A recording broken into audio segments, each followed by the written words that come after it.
I get up in the morning and go over to the cattle yard. At this time of year, the cows are not all out in the pasture. They're in the yard because they're having calves. We've got 5 new baby calves and their mothers on here. We would refer to those as pairs, a cow and a calf. And we're hauling them away from the cattle yard where we watch them and calve them, you know, the maternity area, I guess you'd say. And we're taking them to a pasture to turn them out for the summer. Come on, little buddy. Whoa! Yeah, so for the summer, you know, we'll leave them locked in this pen overnight, or maybe later this afternoon we'll turn them out and they'll be out on this pasture over the summer. All right, back to get the next ones in. That's how I spend every morning, and you know, however long it takes depending on weather.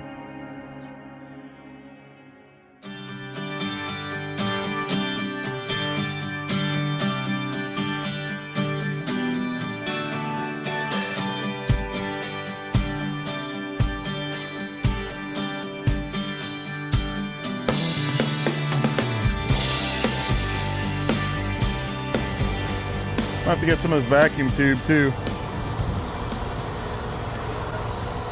Row 4. You're gonna need some help. We don't need that. Red, I got our issue right here. Pinched hose? Twisted hose. You got your gun? We just want to make sure that we have water coming out all the 2x2 tubes, all the in-furrow tubes. You know, just making sure you got good flow, making sure everything's flushed and clean, so we can put the fertilizer in. This is twisted right here, yeah. This time of year is very busy, it can be stressful at times because you only get one shot to plant your crop right. And of course this year, when we want to set the state record, which I don't know why that's any different this year, we want to do the best we can every year. Francis Child's 442 bushels per acre, set in 2002, is the highest yield ever recorded in the state of Iowa. Even more remarkable is that he did it without the use of irrigation. You know, he became kind of famous, you know, in the late 90s, early 2000s. Again, I put my first crop in '98, and in around, you know, the 2002, 2003 time frame, he was the world record holder. He'd be on speaking tours and on the radio or things like that, or you'd read about him in magazines, and it was a big deal. 442 bushel at that time, you know, we were excited about 175 bushel. The idea that he was producing those yields was, legendary was a word you could use. In 2019, Garrett Land and Cattle set a new high for irrigated yields in Iowa, with 357 bushels per acre. This season, Kelly is setting his sights higher.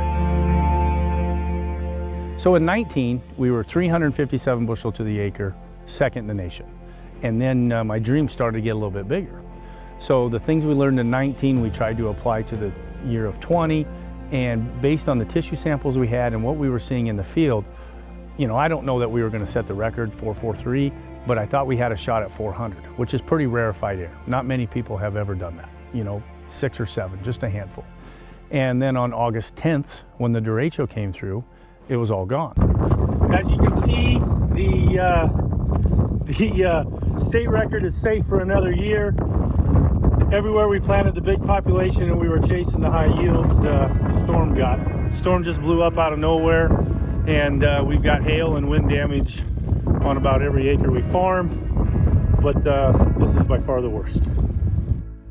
It was very disappointing because I wanted to see what would happen, but on the flip side, the other side of that coin, the pressure was off that you know, if I didn't succeed, there was going to be no disappointment.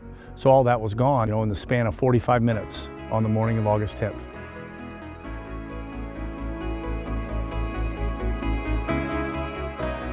I really didn't become disappointed or upset about it until I was harvesting it, because it was flat. And harvesting out there when it was flat, that was kind of closure, I guess. That was a bad emotional experience, having to harvest that flat corn. the state record is 442 from Mr. Childs, and I want to get to 443. We got any more of that 3/8 hose, Red? Yeah. Evans, What? you've butt dialed me 7 times and left me 5 voicemails. Sorry, my phone's in my pocket. That is a big jump.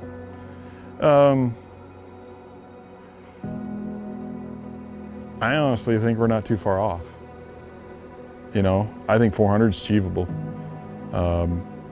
You know, whether we get to 443, you know, time will tell on that. As an agronomist and technology specialist, Mike Evans' job is to keep the machines running and the crop growing. I met Kelly in the fall of 2016. My role at Garrett Land and Cattle, help with the row crop operation.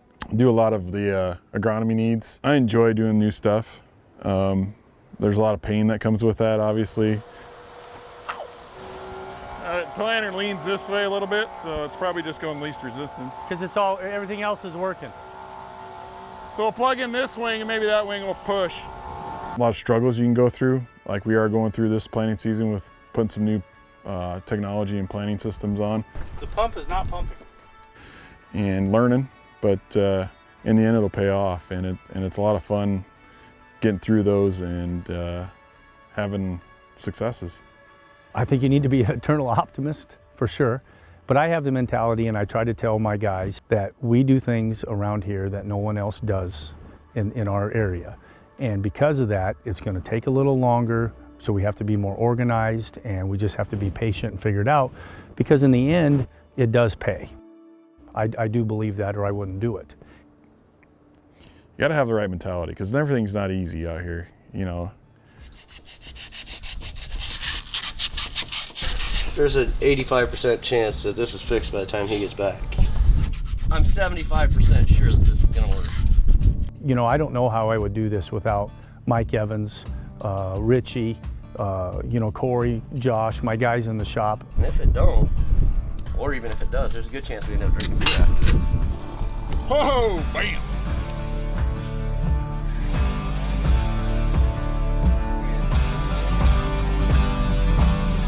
It's awesome.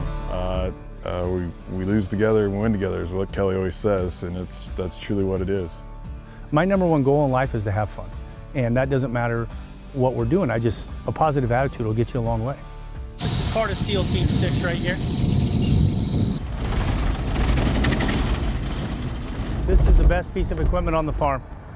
My $2,000 Ranger. Yeah, we like to have a good time. I think it's awesome. No one else gives it its full appreciation.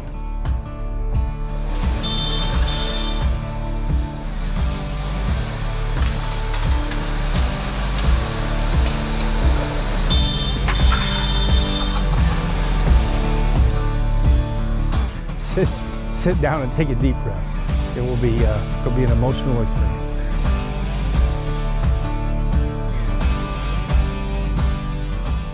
All right, so we started irrigating.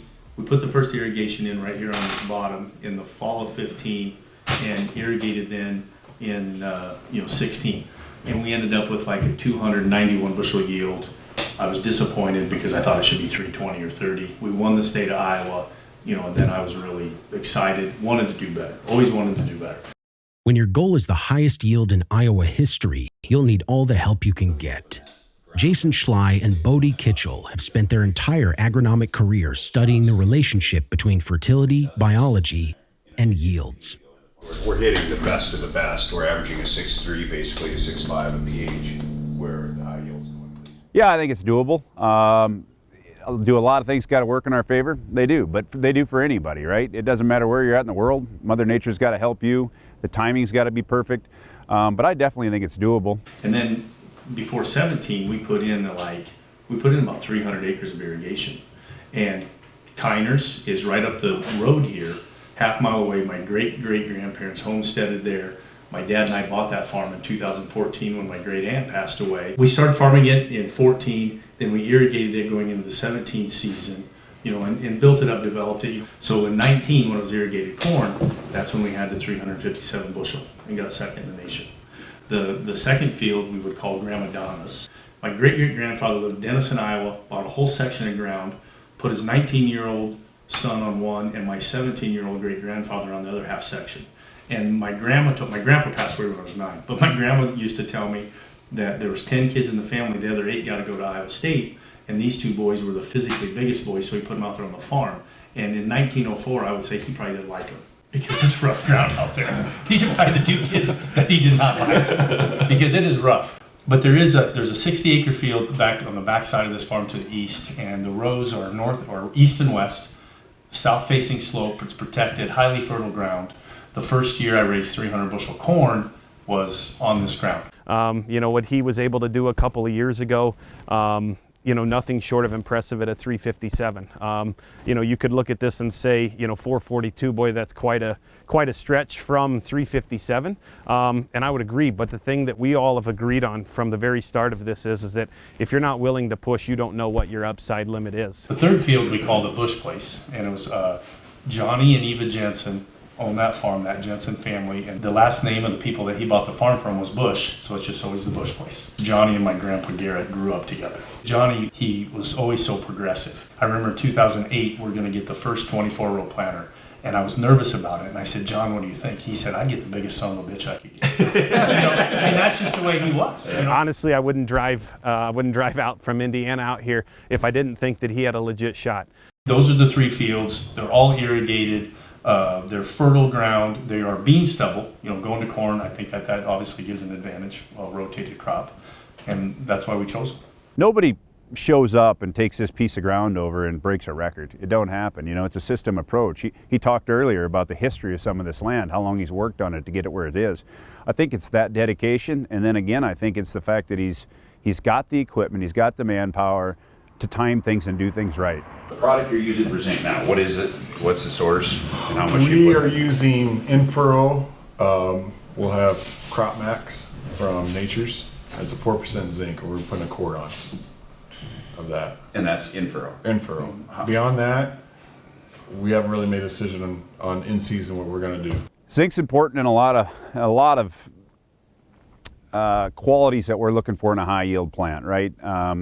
We need to have zinc at 2 key timings, in my opinion. We want to keep it throughout the entire season, but we want it early because we want to keep that plant as dark green as possible to collect as much sunlight as possible so we can create the factory that we need going into reproduction. And then secondly, through that grain fill period. So from basically the time you see a tassel until we're seeing soft dough in the kernel, we want to keep our levels higher than most guys are after when you're shooting for these type of yields. What are you doing in your 2x2 in that scenario? Maybe we should be going after the 2x2 with the remainder of that zinc. We could. We did it last year. Let's foliar some zinc or wide drop some zinc, but let's also get it in the drip, and let's spoon feed it all season to keep the levels up there. If we can keep those zinc levels up around pollination time, we've got a better chance of keeping better viability of that pollen and higher pollen shed. All right, so you got a plan for zinc. All right. Got a plan for zinc. Next field.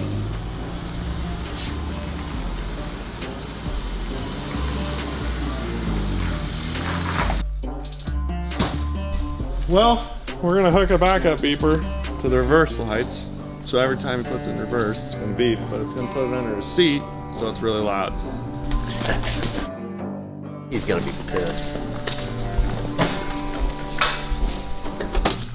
What I did last year on a grower that I worked with, we actually alternated fertigation passes of a melted potash and a melted AMS. And we went back and forth every fertigation pass we made to try to make sure that we were pushing our sulfur, but pushing our K as well, and then not trying to push everything together.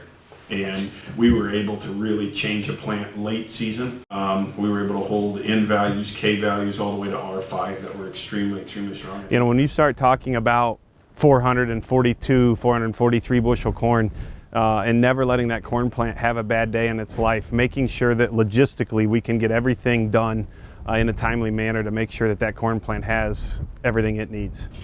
And I guess I'm bringing this up is because back to how are we going to get this much N on there? We're not going to be able to do it the way we normally want to do it unless we're going to wide drop, because you already said you can't get it through the drip, right? Or it's a frustration of yours. So maybe we can change that. If we're adding more carbon through that drip, I'm hoping honestly we can draw more activity out of that end. Yeah. I think also adding sulfur, even though we've got sulfur, but put it in the same solution as the ends when that crop, potentially those two things we should be looking at.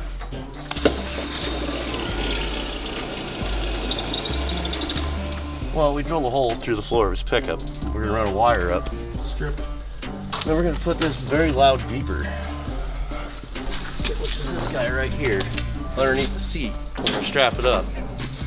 So every time he puts this little pickup in reverse, it's gonna give him a headache.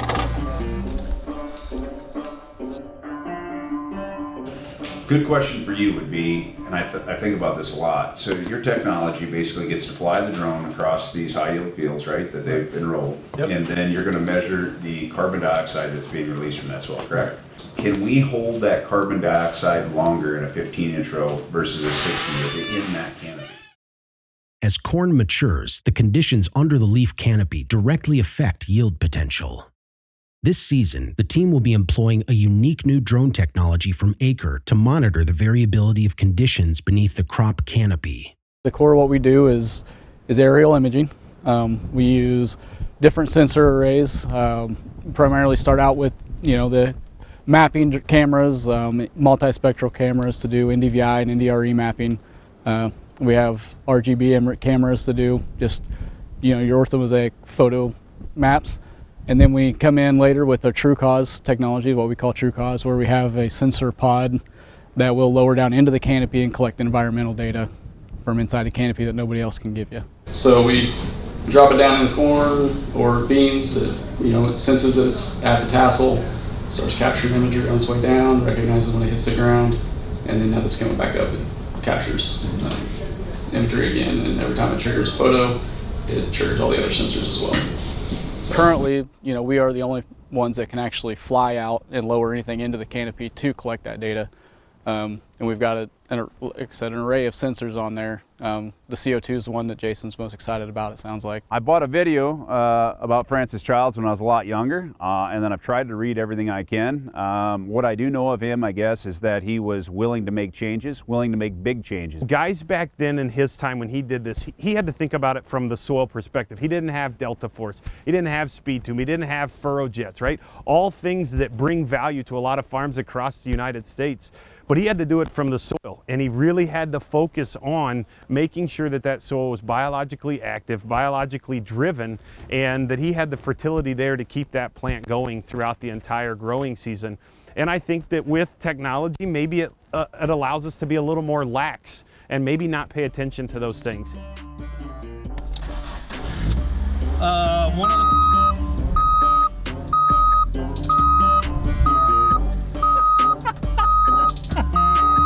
It is a backup alarm that the in the shop installed on my pickup because they're jokesters. It's a pretty good joke, really. I would have done it myself.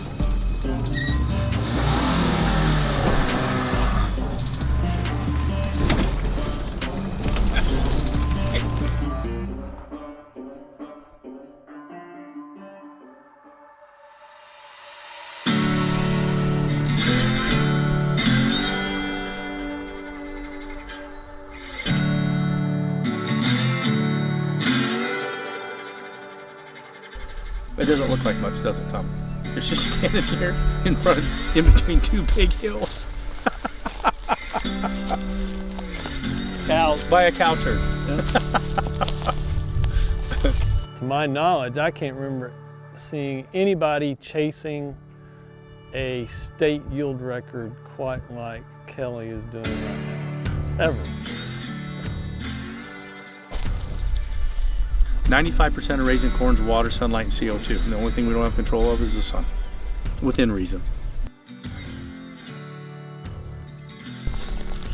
Dumb question, Kelly. You're not putting stocks down for bedding here, are you? No, it's just this many stocks. I'm just, okay. Well, when you 2-year-old corn stalks, that's tough to. I know. But when you have, the integrity of the corn stalks with the amount of K that we have, and the things that we do, it's just hard to get rid of them. Problem overall with corn stalks is there's 3 parts to a corn stalk, right? You've got cellulose, hypercellulose, and the lignin. And the easiest part of a corn stalk to break down, in all honesty, is cellulose and hypercellulose. it's the lignin that hangs out. Yep. And the lignin is all your strength. I mean, that's essentially your glue. That Like keeps the all the cells exoskeleton. together. Sure. Yep. The only thing that breaks lignin down is fungi. I mean, there's a lot of it. But again, Kelly's learned how to deal with it. A lot of theories, products, a lot of practices that have been implemented to help degrade plant residue more quickly, because there's a lot of nutrients tied up out there that if we can get it degraded quicker, then hey, that's just more food for this year's crop. We were talking earlier. Illinois is the last frontier. Iowa's next. You could go to Nebraska, North Dakota, South Dakota, Minnesota, and the last piece of fertility they will give up is in-furrow starter. I don't care how dry it is, how wet it is. I mean, Dakotas are bone dry right now, and guess what? They're not going to give up in-furrow starter. So what in-furrow fertility does is it helps get even, uniform, quick emergence. If you don't get the most seedlings up after that 24 hours, you start losing yield. The best thing to do, just like you're doing, is don't put it all in furrow. You put some in furrow, and then you put some in the 2x2. I mean, create the relay. Exactly. Yep. 4 gallon. Yep. 4 gallon plus a quart. So it's about a 5 gallon deal. Yeah. So yeah, I have to let Evans do his job, and Evans wants it to be perfect. And I really want it to be perfect. I just want it to be perfect faster. You only get one chance to do it right. I know. I have a clock in my head.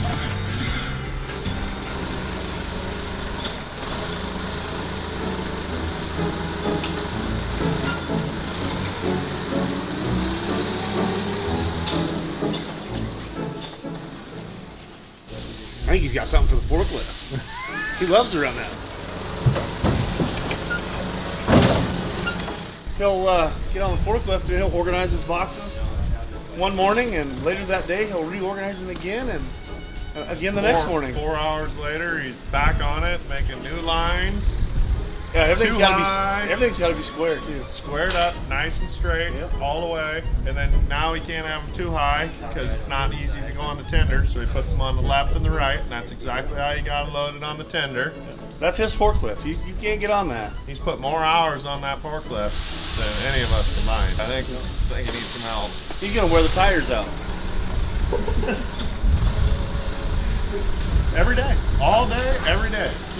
It's like clockwork. Red, how bad is that? On the forklift. 2 tanks of propane a week. I think it's a fetish. Now I got it organized for each planter, who gets what, so the guys know what to grab and come in and get the seed out to which planter, so it's a little more easier. He's gonna wear the forks out. Is he on it again? It's OCD. And I like to be organized.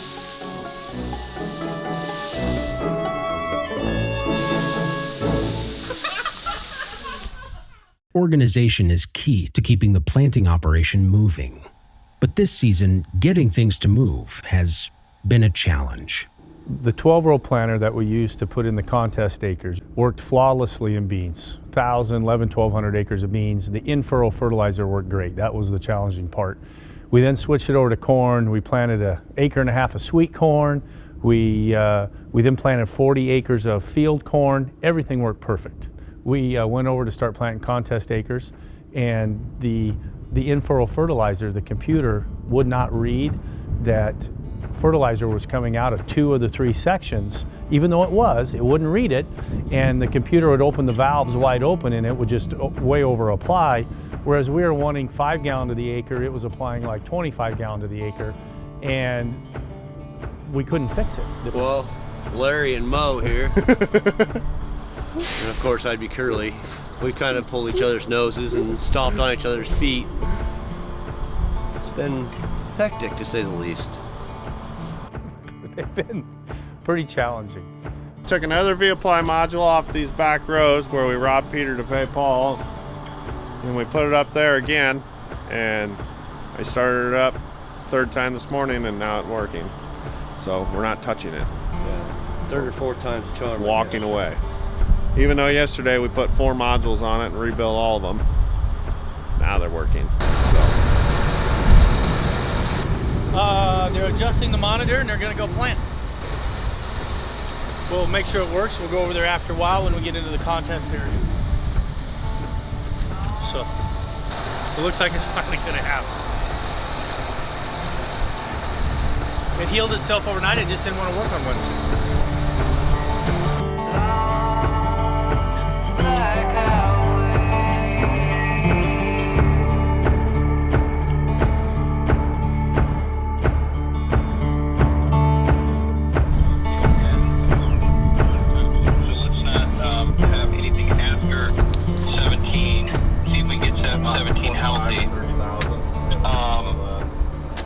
And then I was just going to add, you know, 1 row at a time, plug one SRM at a time, reset modules after each one, just kind of build it back. But done that before.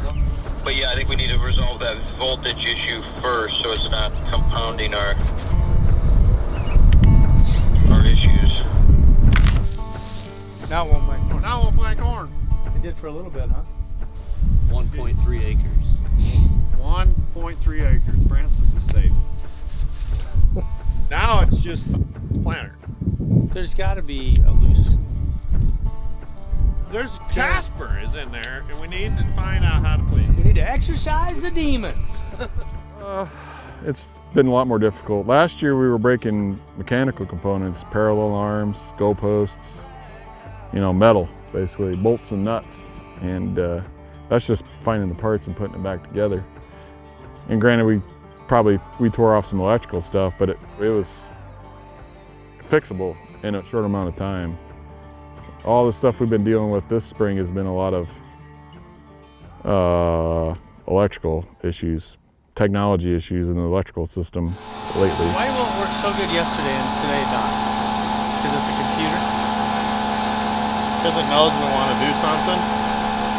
You think you're going to do something that's going to work today? Try again. The price is wrong, Bobby.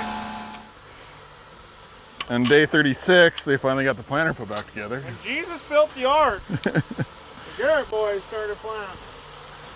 That was Noah, by the way. It works. What'd you do? Put another fly module on it. And we did a dance, and You had Red touch it. Red and I held each other's hands. Luck of the Irish, the Malones and the Rinks. I don't want to shut it off. Just go plant. Just go plant.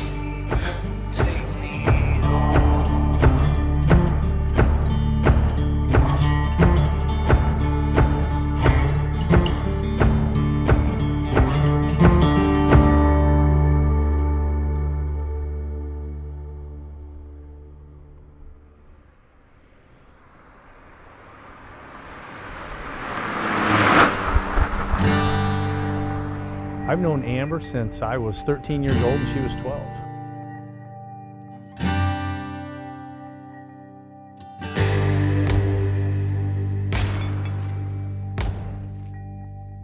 My high school graduation, I remember she came to it. She stayed for an extended period of time, and the way that she shook my hand and looked at me when she left, I'm like, that girl likes me. And I was kind of excited. Oh, don't do that, Stuart. Yeah, it's true. But it's corny as heck. But he asked me out in 9th grade, 10th grade. I said, no, no. I went once in junior year, and then we were dating by my senior year. But of course, I was going to Ames in the fall, and I didn't ever think that anything would become of that. But before I left for college, she told me that she was going to marry me someday. And I'm like, well, that's pretty neat. One of 4 girls. I thought boys are stupid, but he was the best boy I could find, so I just married him. Yeah. Amber, again, is a very strong person, a very commanding presence, and I do believe she can will things to happen. I know. She's the strongest person I know. Sassy.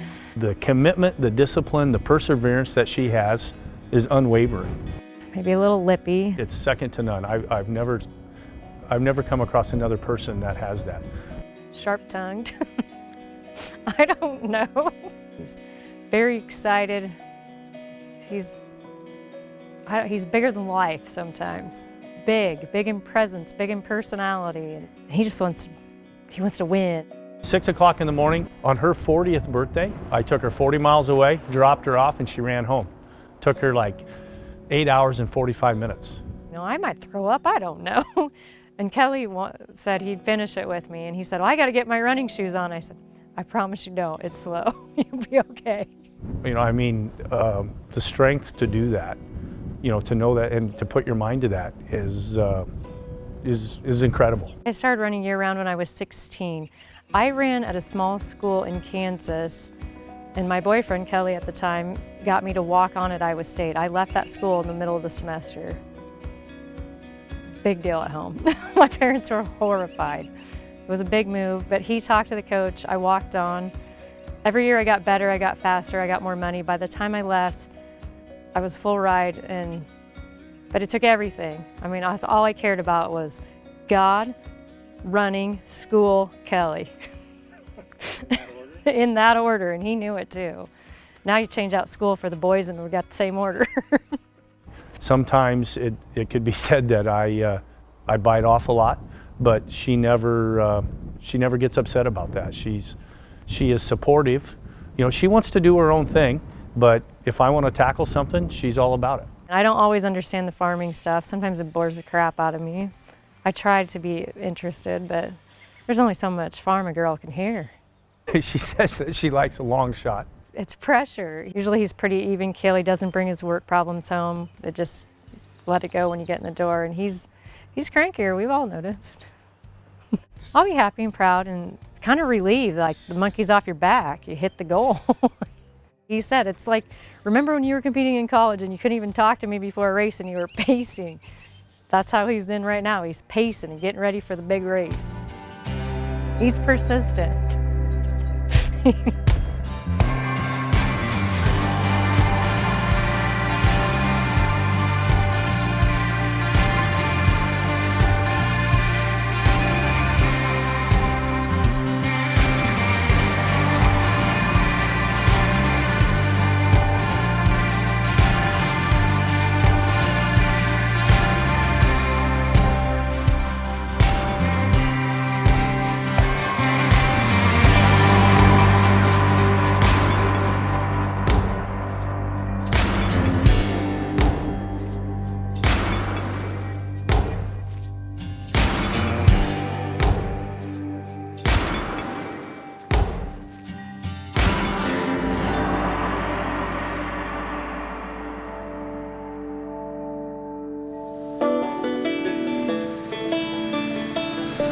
Today's the day. We're just getting all last bit of starter mix mixed up. Truck's ready. We got to load seed and we're heading over.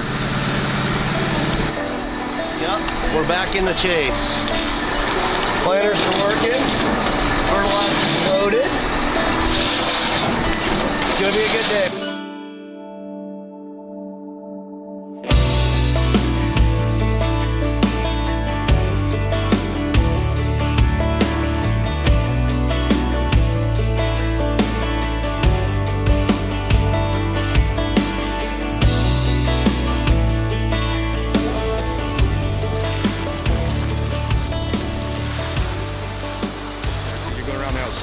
If the second 12 rows, if you cut that off, then the rows will go nicer. You know, then we'll just have to fill in those short rows. Okay. Because otherwise, E-flow. Yeah, helps seed go through the seed tubes and flow freely. Makes it move smoother. And then we don't get less plugging on the planter and stuff. We're gonna put the Xyway in. It's fungicide and furrow, systemic. Will last all season. We're putting it in the 2x2, and we'll come back with, potentially we'll come back with another fungicide if we need it, but I don't think we will.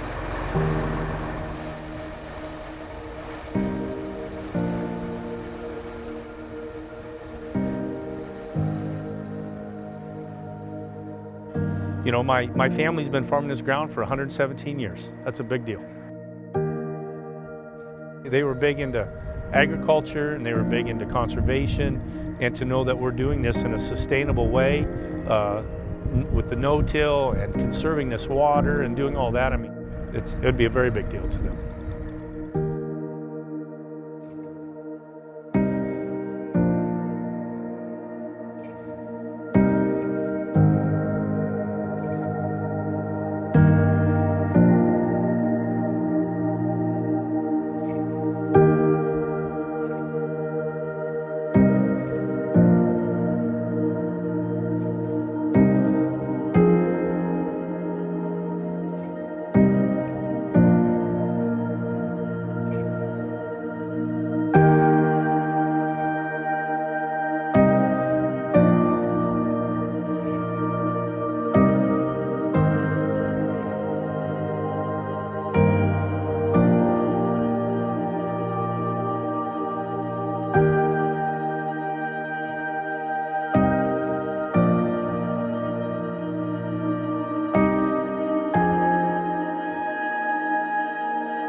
So we're planting along here at approximately, 4.8 to 5.2 miles an hour.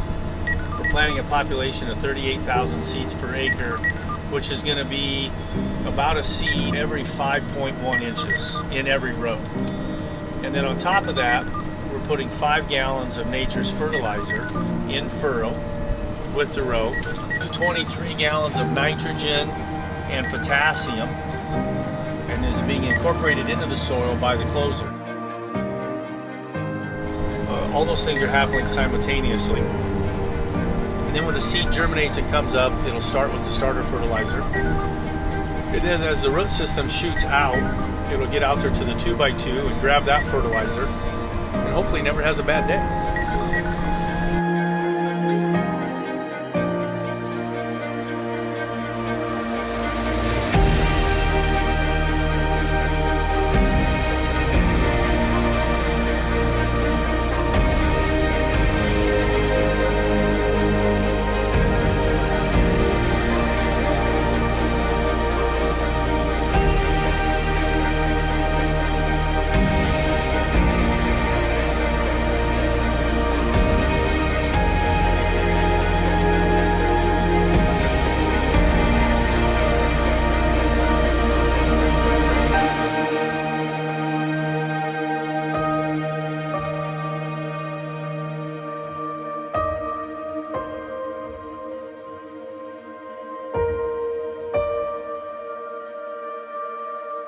If we hit 443, what are we going to do? Who knows? I'm probably going to cry. I'm going to cry, and then we'll have a big party if we hit 443. I said there's going to be a big party in Arion, Iowa. There'd be a big party in that shed. And the Malones are going to drink a lot of beer. That's right. Yes, we would need a Bud Light truck. We'll have to have the reefer full. We have to get the whole reefer full of Bud Light. And Jocelyn will still charge us. Yes.